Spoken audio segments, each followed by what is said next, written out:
Bienvenue dans ma vie de DRH, le podcast dédié au partage d'expériences RH. Je suis Pauline Danguy, dirigeante inspirée chez Go for Human. Bonjour à tous et bienvenue dans ma vie de DRH. Aujourd'hui, j'ai le plaisir d'accueillir Emmanuel Pays, qui est DRH chez Extia, et qui va nous parler d'un sujet peut-être à la mode, dont on entend souvent parler, qui est sur toutes les bouches en ce moment, et c'est le sujet de l'engagement collaborateur. Qu'est-ce qui se cache derrière ce sujet? Nous allons le découvrir aujourd'hui avec Emmanuel.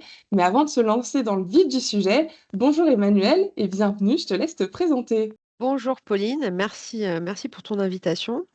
Donc Emmanuel Pays, je suis la DRH d'Extia, qui est une entreprise que j'ai rejoint il y a 10 ans maintenant. J'ai fêté mes 10 ans il y a 2 mois. Et donc j'ai toujours évolué moi dans le domaine RH. J'ai commencé à travailler en 2001 dans les ressources humaines et depuis j'ai évolué sur différentes fonctions RH avec toujours une part importante liées à la transformation des organisations et surtout au comportement organisationnel et individuel. Et c'est pour ça que quand tu m'as posé la question de savoir quel sujet j'aurais aimé traiter, j'ai tout de suite pensé à l'engagement. Parce que dans ma fonction, finalement, DRH, hein, ça recouvre pas mal de choses différentes. Mais pour moi, il y a deux pieds hein, à ce métier, deux jambes. En tout cas, on marche sur deux jambes. Le premier, c'est l'employabilité et le deuxième, c'est l'engagement. Pourquoi? Parce que en tant que DRH, bien sûr, notre premier devoir, c'est de nous assurer que les collaborateurs et les salariés ont les compétences nécessaires pour faire le travail qu'on attend d'eux et être performants et contribuer à la réussite collective. Donc ça va être l'employabilité. Encore faut-il qu'ils aient envie de s'engager pour l'entreprise. Donc ça, c'est cette notion d'engagement.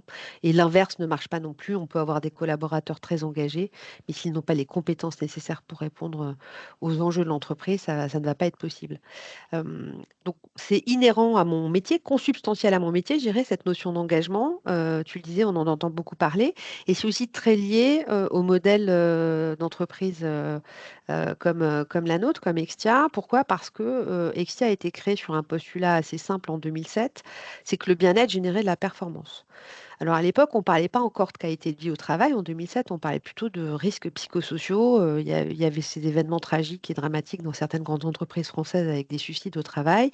Et c'est dans ces années-là qu'on a commencé à s'interroger sur la santé mentale, hein, qui revient d'ailleurs en force. Je crois qu'il y a plein d'études dernièrement qui ont dit que c'était une des préoccupations majeures des Français à l'heure de l'intelligence artificielle, en tout cas. Mais donc en 2007, on parlait de risques psychosociaux et le président d'Extia, Arnaud Frey, lui, s'est dit, bah non, en fait, le bien-être, il faut aller chercher ce bien-être au travail, mettre les gens en condition, créer le terrain de jeu pour qu'ils s'épanouissent dans leur environnement de travail et ça va générer de la performance en fait. Alors depuis, il y a plein d'études qui ont prouvé qu'il y a une corrélation directe entre le bien-être et la performance, mais à l'époque, c'était un pari qui a réussi puisque Exia a connu une croissance extrêmement rapide, hein. On est aujourd'hui 3300 dans le monde. Donc c'est une société de conseil en transformation digitale, je le précise. Avec une grande partie de l'effectif qu'on pourrait caractériser de millennials ou maintenant de génération alpha, puisque c'est sur certaines fonctions 29 ans de moyenne d'âge et au global 32 ans de moyenne d'âge. Donc on a une surreprésentation des millennials dans l'entreprise. Donc Pauline, tu voulais aussi qu'on parle des nouvelles générations quand on parle d'engagement, on y reviendra tout à l'heure. Et c'est également un contexte Extia, donc société de conseil, où 85% de nos salariés interviennent chez nos clients au quotidien. Donc, l'engagement, comment est-ce qu'on crée ce sentiment d'appartenance quand on est à distance? C'est aussi une problématique tout à fait contemporaine. On parle de télétravail, mais chez Exia, c'est depuis la création qu'on essaie de résoudre ce schéma, de se dire, bah voilà, on est sans unité de lieu, en étant tous éclatés à distance, comment est-ce qu'on peut créer ce collectif-là? Et c'est ce qu'on essaie de faire. Et quand si je reviens un peu à la création d'Ectia, bien-être et performance, on a une croissance rapide, mais notre principale fierté, c'est d'avoir réussi à maintenir un haut niveau de satisfaction chez nos collaborateurs, puisqu'on est aujourd'hui la première Great Place to Work de France. On participe à cette enquête depuis 2012. Donc, c'est un baromètre, hein, c'est un questionnaire qui est envoyé à tous les collaborateurs. Il y en a d'autres qui existent, mais en tout cas, nous, on a choisi ce baromètre-là. Ça nous permet de comparer l'évolution d'une année à l'autre. Donc, on est premier cette année dans la catégorie des plus de 1000 salariés en France. Et la satisfaction va être un des indicateurs de performance les plus mesurés dans l'entreprise. Donc, voilà pourquoi l'engagement est un sujet qui m'intéresse à plein d'égards, Pauline. Merci pour tous ces détails. Et si on se plonge maintenant un peu dans le sujet, est-ce qu'on pourrait commencer par peut-être définir ce que c'est réellement l'engagement? Parce que peut-être que ce mot est un peu galvaudé et qu'on y met un peu tout derrière aujourd'hui. Oui, alors quand on parle d'engagement, on parle du sentiment d'attachement et de loyauté d'un salarié envers son organisation. C'est-à-dire que ça va être l'état psychologique qui va caractériser la relation entre ce salarié et son organisation. Et pourquoi il faut le préciser? Parce que l'engagement, c'est pas la même chose que la satisfaction. La satisfaction, ça va être l'évaluation positive qu'on va porter sur ses conditions de travail. Autrement dit, on peut avoir des salariés qui sont satisfaits de leurs conditions de travail parce que leur poste leur convient, bah, voilà, ils aiment bien, c'est pas loin de chez eux, ils vont avoir un salaire qu'ils trouvent juste, mais qui ne vont pas être engagés pour leur entreprise, c'est-à-dire qu'ils ne vont pas avoir envie de contribuer à la réussite de celle-ci. Et donc, c'est deux choses différentes, hein. L'engagement, il y a un mouvement, c'est que je vais m'engager, je vais mobiliser mon énergie pour contribuer à la réussite de l'organisation dans laquelle je travaille. Donc ça, c'est très important. Et pourquoi? Parce qu'aujourd'hui, le niveau d'engagement, quand on interroge les salariés, et notamment en France, est très bas. On a parlé tout à l'heure de l'enquête Gallup. Pauline, Gallup, c'est un institut de sondage qui a beaucoup travaillé sur l'engagement, qui a modélisé en fait des enquêtes qui permettent de caractériser le niveau d'engagement des organisations, notamment des enquêtes qui s'appellent le Q6 et le Q12. C'est 6 ou 12 questions qui vont permettre très simplement de mesurer cet engagement. Et donc, quand ils font des enquêtes en France, je crois que c'est moins de 10% hein, de salariés qui sont activement engagés, donc qui ont activement envie de contribuer à la réussite de leur entreprise. Euh, Deux tiers qui vont être neutres, hein, donc ça dépend, on va dire, des moments, mais il n'y a pas un engagement manifeste. Et puis un quart surtout des collaborateurs qui eux, sont activement désengagés. Donc, tu vois, il y a des notions de quieting. Aujourd'hui, on dit qu'il y a une démission silencieuse de certaines personnes. On parle de grande démission tout court. Donc, c'est un sujet tout à fait contemporain et auquel on doit s'intéresser particulièrement à l'heure où eh bien, ce flexibilité, ces nouvelles formes d'organisation du travail, ce télétravail, eh bien, mettent à mal un peu le modèle traditionnel du salariat et donc ce réceptacle collectif qu'est l'entreprise finalement. Tu parlais de toutes ces personnes qui aujourd'hui ne sont pas engagées. C'est quoi les impacts aujourd'hui si on n'est pas engagé, si on a des collaborateurs pas engagés? Parce qu'aujourd'hui, ça fait quand même pas mal dans les statistiques de gens pas engagés ou dans ce Ouais. ventre mou. Qu'est-ce qu'on en fait? Quelles sont les résultantes? Bah, l'impact, il est direct sur l'absentéisme, sur la productivité, sur le turnover. Je vous invite tous, enfin, j'ai plus les statistiques exactes en tête, mais je crois que c'est 50% de plus d'absentéisme, pas loin. Pareil sur le turnover, ça va être entre 20 et 60% en fonction des organisations liées donc directement au niveau d'engagement. Donc pour une entreprise, c'est la réputation aussi hein, qui va être affectée par le mal-être des salariés, puisque le désengagement, ça traduit aussi un mal-être au travail. Euh, donc les impacts, ils sont directs sur la performance des organisations. Donc il y a quelques années, je le disais tout à l'heure, ben, on ne faisait pas la corrélation en se disant, tiens, la QVT, c'est encore une invention des RH pour faire joli. Bon, bah, maintenant, il n'y a pas une entreprise qui se positionne pas sur la qualité de vie au travail et sur justement cette recherche de bien-être au travail. Et pas de bonheur, hein, parce que moi, je fais le distinguo. Le bonheur, c'est une dimension individuelle. Donc, moi, je ne me substitue pas à la capacité individuelle d'être heureux ou pas. Ça appartient à chacun. En revanche, favoriser, donc, créer ce terrain de jeu qui va permettre le bien-être, ça, c'est de la responsabilité directe des organisations avec un impact direct sur leur performance économique. Donc maintenant, c'est prouvé. Les dirigeants l'ont intégré et d'ailleurs, ils le voient tous les jours parce que en fonction des notations de leur entreprise sur les indices de notation, sur les différents barèmes d'évaluation, bah, ils vont être plus ou moins attractifs, hein, donc ils vont avoir plus ou moins de turnover. Donc ça, c'est intégré maintenant dans toutes les entreprises. Quels sont du coup les principaux leviers pour générer de l'engagement chez ses collaborateurs? Alors, il y en a beaucoup, mais finalement, on va s'intéresser au premier d'entre eux. Et là encore, je me réfère à cette enquête Gallup, qui est le management. Gallup nous dit que 70% de la variance de l'engagement est imputable au manager. Donc, Pauline, tu m'as posé la question quand on a préparé cet entretien. Je parle du manager direct. Bon, on reviendra après sur le système managérial, sur l'organisation qui va influer, bien sûr, le comportement managérial. Mais on rejoint une entreprise, on quitte un manager, c'est un axiome qui marche pas mal malheureusement, puisque là encore, il y a beaucoup d'enquêtes qui circulent où on nous explique que 50% des Français ont déjà quitté leur job à cause d'un manager. Donc, autrement dit, on peut être dans une organisation saine sur les plans psychologiques et humains, qui promeut l'évolution des compétences, avec des conditions de travail satisfaisantes. Mais si on a une mauvaise relation avec son manager, bah, ça va venir tout entacher.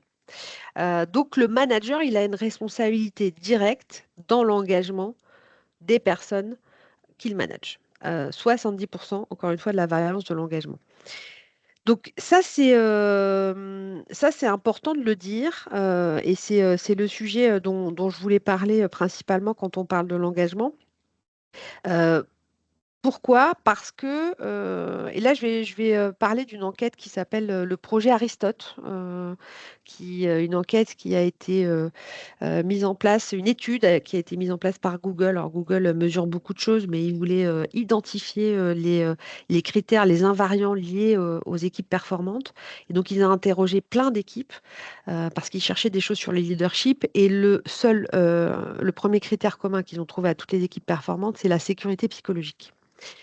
Donc, et pourquoi je le lie au management? C'est parce que le manager, en fixant les règles du jeu, en fixant ce cadre psychologique sain et sécurisant pour toutes et tous, va permettre à la personne de se sentir en sécurité et va permettre donc à la personne de s'exprimer pleinement telle qu'elle est. Parce que derrière, il y a aussi une recherche d'authenticité. Donc, et ça, moi, j'ai suivi pas mal de formations managériales et on m'a jamais parlé de confiance, on m'a jamais parlé de sécurité psychologique. On m'a jamais parlé de tout ça, hein. On m'a parlé de recadrage, de fixation d'objectifs, de partage de la vision. Mais si on ne crée pas la relation avec la personne qu'on a dans son équipe, bien, rien ne peut se passer. On ne peut pas la mettre en mouvement. Donc, et je pense qu'il y a beaucoup de managers qui ont pas ça en tête parce qu'ils vont privilégier les process ou que leur organisation va focaliser sur les process avant les interactions, mais ça va créer des effets délétères dans la relation à la personne. Euh, et donc, en exemple concret pour les DRH peut-être qui nous écouteront, mais moi j'ai passé des années à travailler sur les formulaires d'évaluation, les fameux entretiens annuels ou entretien d'évaluation de la performance, quelle que soit la dénomination qu'on leur donne.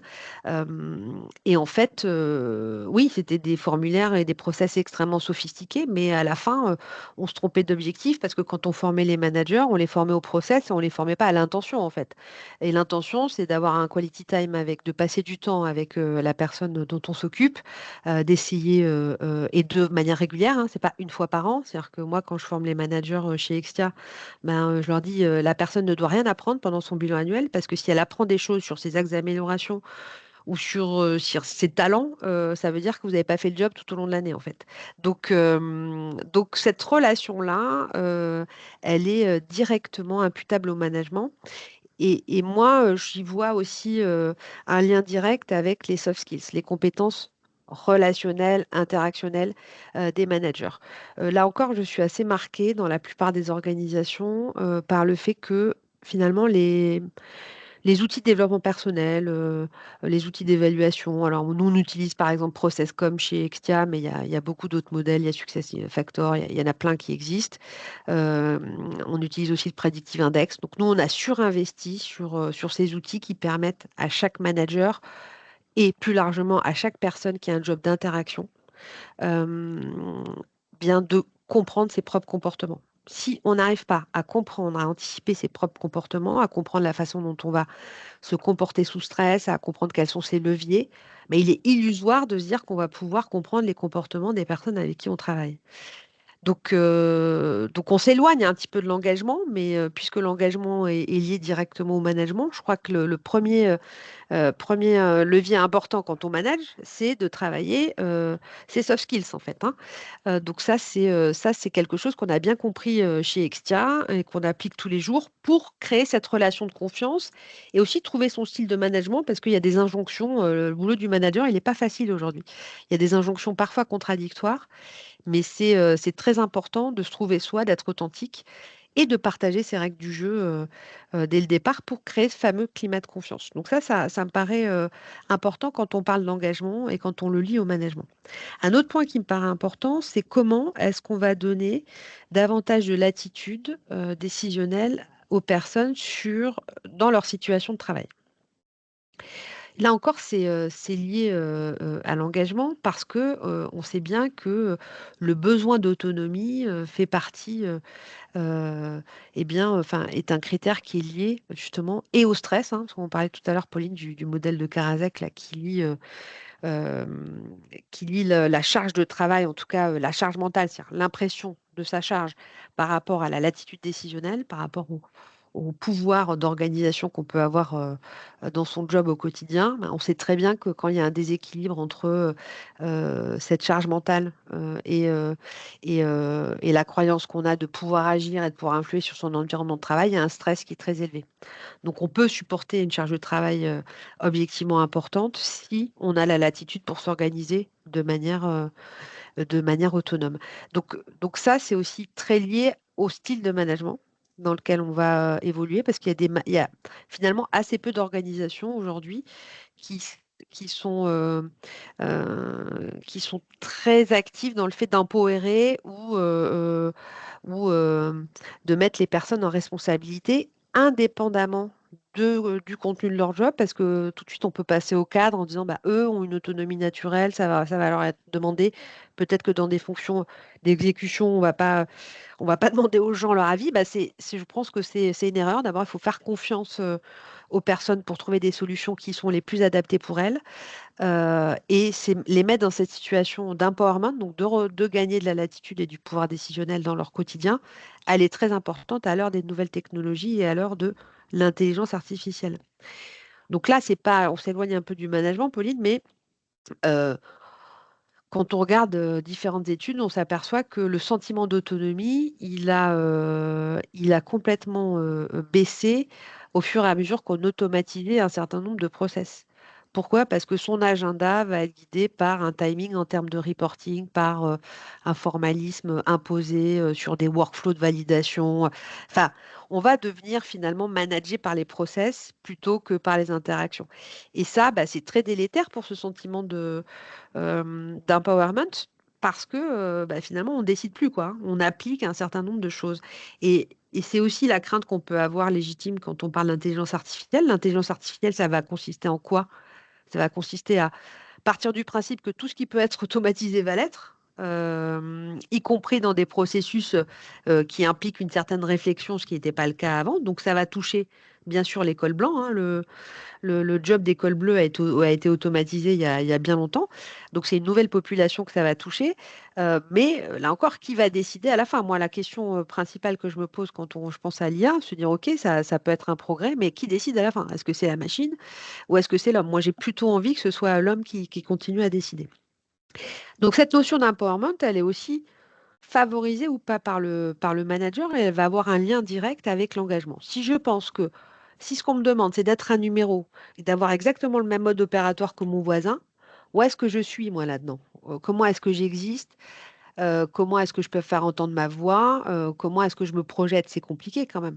Donc faire confiance à la personne, être dans une logique de job crafting, c'est-à-dire je vais d'une manière un peu artisanale m'adapter. Une fois que c'est clair, que le cœur de ma fonction, mes objectifs principaux sont clairs, comment est-ce qu'autour de ça, je vais pouvoir adapter le mode opératoire en s'appuyant sur ce que j'aime faire, parce que c'est quand même ça la clé.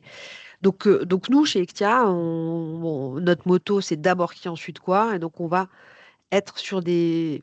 On va pas perdre de temps à faire des fiches de poste alambiquées de 3 pages ou à fixer des objectifs, c'est pareil, ultra, ultra détaillés. On va dire, voilà, on va être sûr que la personne comprend le cœur de fonction, comprend l'intention, la vision collective, et on va lui demander d'amener sa patte, enfin d'amener sa touche personnelle dans l'exécution de son travail. Tout simplement parce que d'abord qui ensuite quoi, c'est de se dire, ben, plutôt que d'avoir une stratégie et de recruter des personnes qui vont décliner cette stratégie, ben, on va recruter des personnes qui sont complètement capables et qui vont nous expliquer quelle va être la stratégie. Donc c'est cette logique aussi d'entrepreneuriat qui est très liée à l'empowerment. Donc ça, moi, je pense que toutes les organisations auraient tendance à le faire. Et un exemple concret qu'on fait, nous, qui est très facile à mettre en place, c'est quand on fixe, au lieu de fixer des objectifs annuels qui sont descendants, on va avoir une première phase un peu pédagogique de dire voilà quels sont les objectifs de l'équipe, voilà quels sont les objectifs de l'entreprise. Toi, comment tu peux contribuer à la réussite de ces objectifs? À quoi tu t'engages? Et donc psychologiquement, c'est la personne qui va proposer ces objectifs. C'est tout à fait différent. À la fin, il n'y a pas beaucoup d'écart entre ce qu'aurait proposé le manager et le collaborateur, hein, mais c'est encore une fois mettre la personne dans cette démarche en fait d'avoir une prise sur son environnement de travail. Ça, c'est hyper important. Et toujours lié au management, pour finir, le feedback, l'amélioration continue. Je le disais tout à l'heure, les points managériaux, c'est on ne dit pas des choses uniquement quand on a des points une fois par mois ou quand on a son bilan annuel. C'est en continu et c'est dans les deux sens. Nous, on utilise un outil très simple et assez ludique qui s'appelle la fenêtre de Johari, Johari. Je ne sais pas si tu la connais, Pauline. Je Ouais, crois je que la c'est la connais. contraction de deux chercheurs, Joseph Lutz et Harrington, je crois. Je ne veux pas déflorer leur nom, mais et donc bah, ça donne quand même une vision assez claire tout le monde peut faire l'exercice en ligne, ça prend 5 minutes de ben, est-ce que vous faites du feedback? Est-ce qu'on vous en donne? Et il y a beaucoup de managers, quand on leur pose la question, ils disent, ah oui, ben, moi, c'est vrai qu'on ne vient pas spontanément me voir pour me faire du feedback. Oui, bah, ça veut dire que vous êtes en zone aveugle, en fait, hein. C'est-à-dire que vous ne savez pas ce qu'on pense de vous, vous ne pouvez pas vous réajuster, et c'est la même chose pour les personnes avec qui vous travaillez.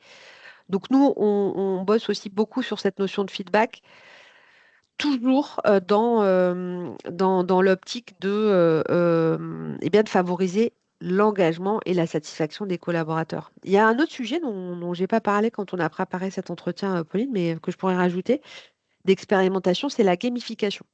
Comment est-ce qu'on arrive à introduire du jeu en fait dans les procédures de l'entreprise? Alors, ça paraît un petit peu incompatible au début, mais ça l'est pas forcément. Parce que le jeu, c'est ce qu'on fait sans y être obligé. Donc ça veut dire que le jeu, c'est vraiment eh bien, l'expression ultime de l'engagement. C'est pas obligatoire. Donc si je le fais, c'est que j'ai envie de le faire. Donc nous, il y a plein de choses chez nous qui sont pas obligatoires. C'est-à-dire que moi, vraiment, je vais essayer de réduire à portion congrue. C'est pas facile, hein, parce qu'au quotidien, on a tendance à vouloir, on est très normatif en plus en France, à rendre plein de choses obligatoires. Nous, on va essayer chez Exia d'avoir le moins de choses obligatoires.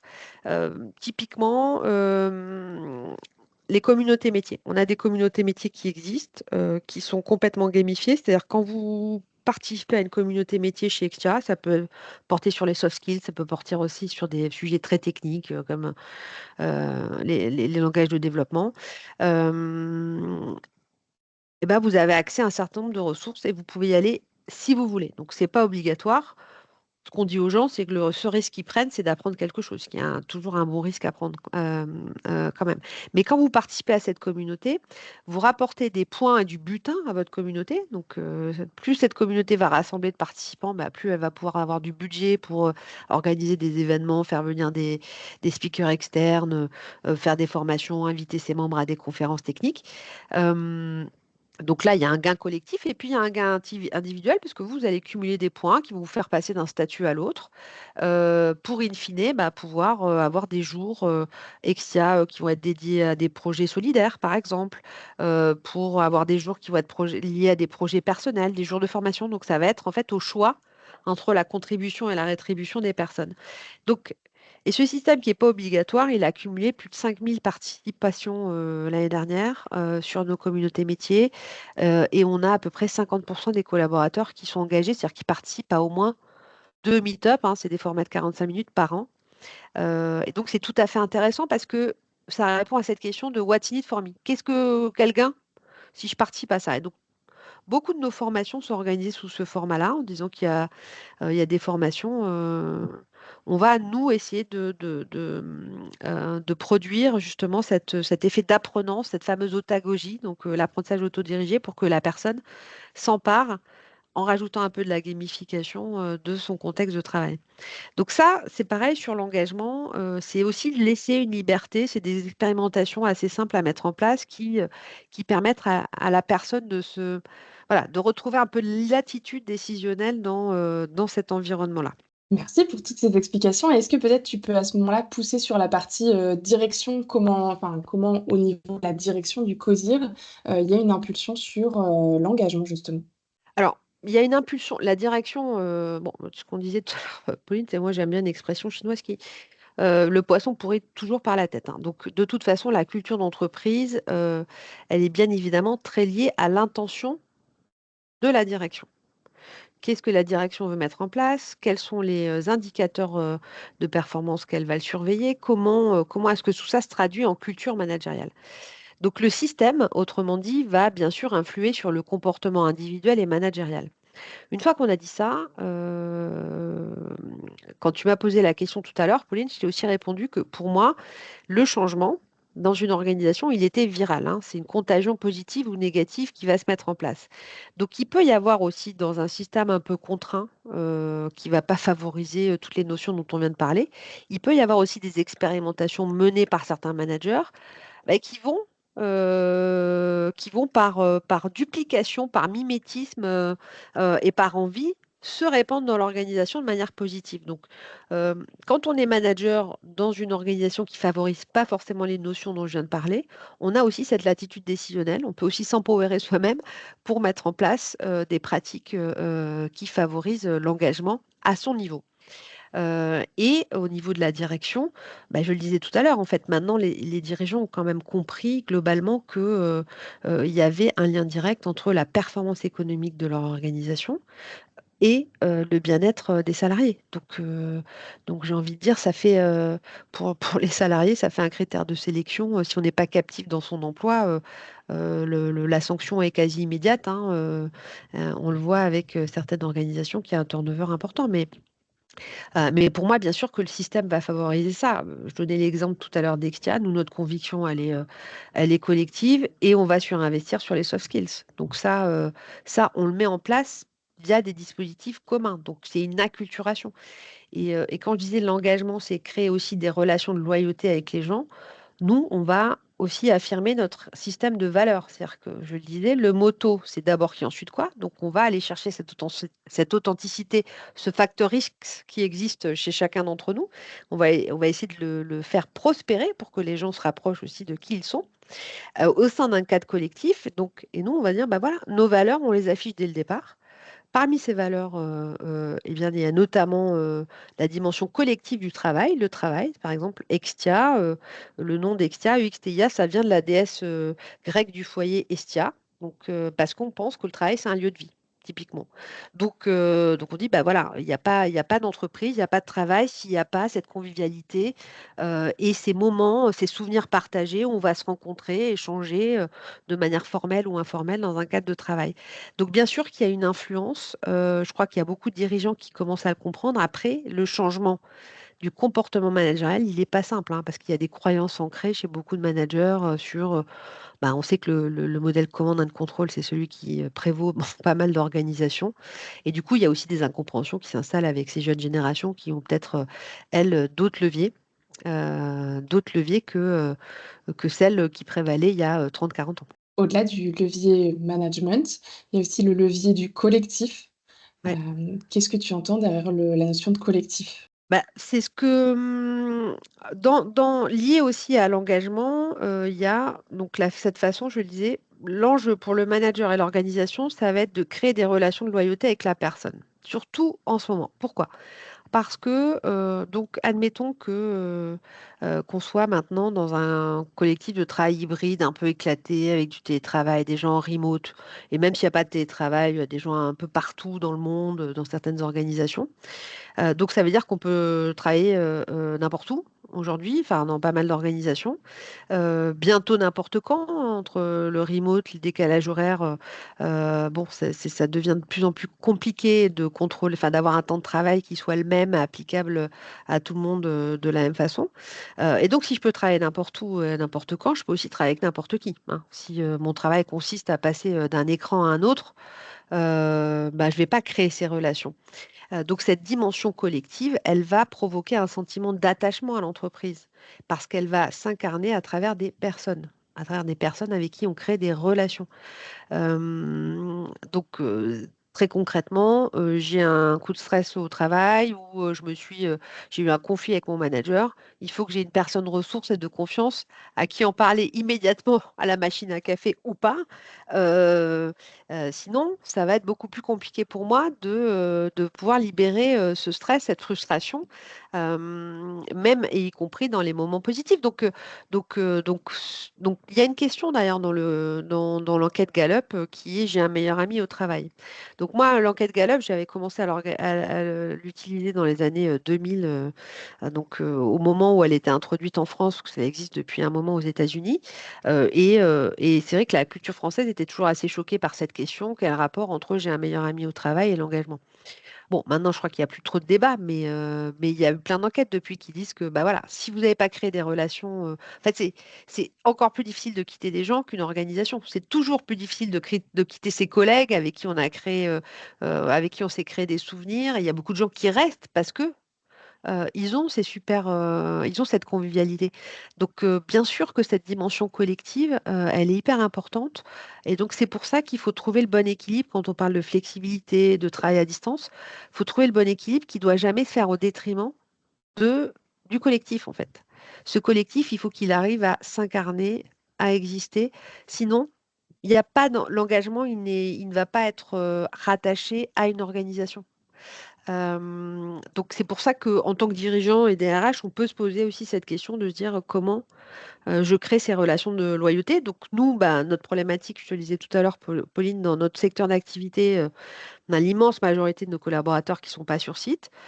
Bah, on va créer en fait des événements. Je parlais des communautés métiers, mais on va aussi créer des événements réguliers, des soirées d'entreprise, des journées Extia où on vient passer son télétravail enfin son télétravail alors qu'on est en mission chez le client, on vient le passer chez Extia. Voilà, ça. Donc on fait des boucles retour en fait. Donc on essaie de créer ces liens pour que les personnes, eh bien, euh, favorisent des relations entre elles qui soient fructueuses et porteuses de sens aussi. Toi qui parlais de cette nouvelle génération et notamment des jeunes qui sont dans ton entreprise, hein, puisque la moyenne d'âge est entre 29 et 32 ans, Ouais. qu'est-ce qu'on se dit sur l'engagement des jeunes en sachant qu'aujourd'hui, dans toutes les bouches, on entend que les jeunes ne sont pas engagés et que c'est plus comme avant? Bah non, c'est plus comme avant, ma pauvre dame. Mais ce qui est par contre toujours pareil, c'est qu'on dit toujours ça à partir d'un certain âge, on dit toujours c'est plus comme avant. Donc je me suis posé cette question il n'y a pas si longtemps parce que j'intervenais au sein d'une école de commerce sur le thème de l'engagement des jeunes générations, qui est la commande qu'on m'était faite. Je me dis comment je vais traiter ce sujet, parce qu'en face de moi, j'avais des gens qui avaient 20 ans, 21 ans, qui était en début de parcours. Euh, et donc, j'ai déniché des choses intéressantes, hein, notamment une enquête de 72 qui nous disait, 1972, qui nous disait que, à l'époque, les managers vraiment déjà portaient un regard très critique sur leurs cadets en disant que vraiment, ils n'avaient pas le même sens de l'effort. Donc c'est bien, c'est qu'il y a une constance, hein, ma grand-mère devait penser la même chose, donc c'est super. Mais factuellement, ce n'est pas vrai. Donc quand on fait des enquêtes en fait sur l'engagement des jeunes générations, ils sont plutôt aussi, voire plus engagés que leurs aînés dans l'entreprise. En revanche, cet engagement, il est devenu conditionné parce que le rapport au temps, sans doute, a évolué. C'est pas, les personnes n'ont pas changé. Par contre, c'est le contexte qui a évolué par rapport à ne serait-ce que 20 ans, 30 ans. Le marché du travail n'est pas le même. Le contenu du travail n'est pas le même. Donc, tout ça a changé. Mais de la même façon que ma génération à moi, moi qui suis génération X, eh bien, quand j'ai commencé à travailler, le contexte du travail avait changé par rapport aux 20 années précédentes. Donc, Donc l'engagement reste le même, donc, mais le rapport au temps est différent, je le disais. Pourquoi? Parce que je pense que vu l'incertitude du monde qui nous entoure à plein d'égards, eh bien, euh, peut-être les jeunes générations portent-elles une attention plus particulière à l'ici et maintenant, hein, l'instantanéité du rapport au travail, c'est-à-dire que je te disais tout à l'heure, Pauline, moi, quand j'ai commencé à bosser, que je faisais passer des entretiens, systématiquement pendant l'entretien, la personne me disait bah, comment est-ce que vous allez accompagner mon évolution, quelles sont mes perspectives. C'était systématique. Aujourd'hui, c'est une question que j'ai entendue il y a 2 mois et elle m'a tellement surprise, parce elle est devenue tellement inhabituelle que je crois que je suis restée un petit peu interdite. Donc cette projection dans la durée, je pense que pour ces générations-là, elle fait plus beaucoup de sens parce qu'il y a une incertitude sur le futur, donc on n'investit pas forcément à long terme. Donc il faut répondre à cette exigence du l'ici et maintenant. C'est quoi mon projet maintenant? Qu'est-ce que tu me proposes? L'intérêt de la mission et pas se référer à une évolution professionnelle à 5-10 ans qui ne parle plus beaucoup. En tout cas, moi, je le constate au quotidien, qui ne parle plus beaucoup à ces générations-là. Et je ne peux pas leur en vouloir, hein, quelque part, sans doute à leur place, je ferai la même chose, mais il faut s'adapter à ça. Et une fois qu'on s'adapte à ça, leur engagement, il est tout aussi fort que celui des anciens. Après, il est certain que leur mobilité professionnelle, par contre, la grande différence, mais toujours dans ce rapport au temps, c'est que c'est des générations qui osent beaucoup plus, qui sont beaucoup plus dans une optique de flexibilité du marché du travail, qui osent beaucoup plus changer de vie, de pays, d'emploi. C'est-à-dire que si ça ne leur convient plus, ils vont partir là où peut-être leurs aînés restaient et devenaient désengagés, Pauline, pour reboucler la boucle. Donc peut-être que c'est un engagement plus court dans la durée, mais qui est là, en fait. Merci pour tous ces partages. On aurait pu discuter encore plus longuement et j'aurais plein de questions à te poser, mais je vais les limiter parce qu'on a déjà pété les scores. Mais j'ai une dernière question pour toi, Emmanuel. Si tu avais un conseil à donner aux DRH qui nous écoutent sur le sujet de l'engagement, ça serait quoi le conseil principal que tu aimerais leur apporter? Alors, question difficile. Bah, commencer à le mesurer, en fait. Si, il y a beaucoup de gens qui posent pas la question parce qu'ils veulent pas entendre la réponse, mais commençons à le mesurer. C'est-à-dire c'est-à-dire, est-ce que mes collègues DRH mesurent cet aspect-là et savent où ils en sont? Parce qu'après, il faut toujours avoir un point de départ. Moi, je crois beaucoup dans cette logique d'amélioration continue et de trajectoire. Donc, indépendamment du niveau d'engagement dans lequel se trouvent les salariés dans son organisation, il y a des choses à faire. Voilà.